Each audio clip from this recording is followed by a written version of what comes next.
In front of me is Redmi 17 and today I would like to show you how you can turn on or off autocorrection.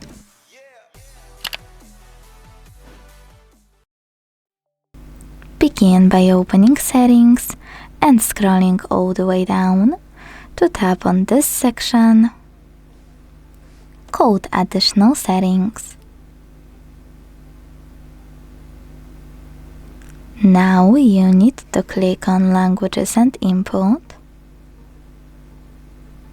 Manage Keyboards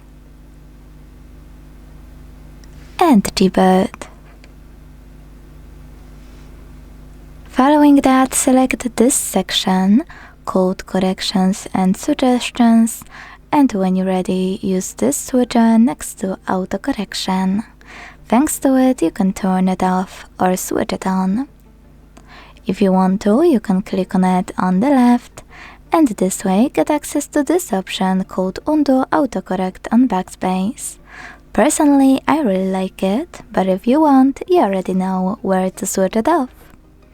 Thanks so much for watching. If you enjoyed this video, leave a like, comment and subscribe.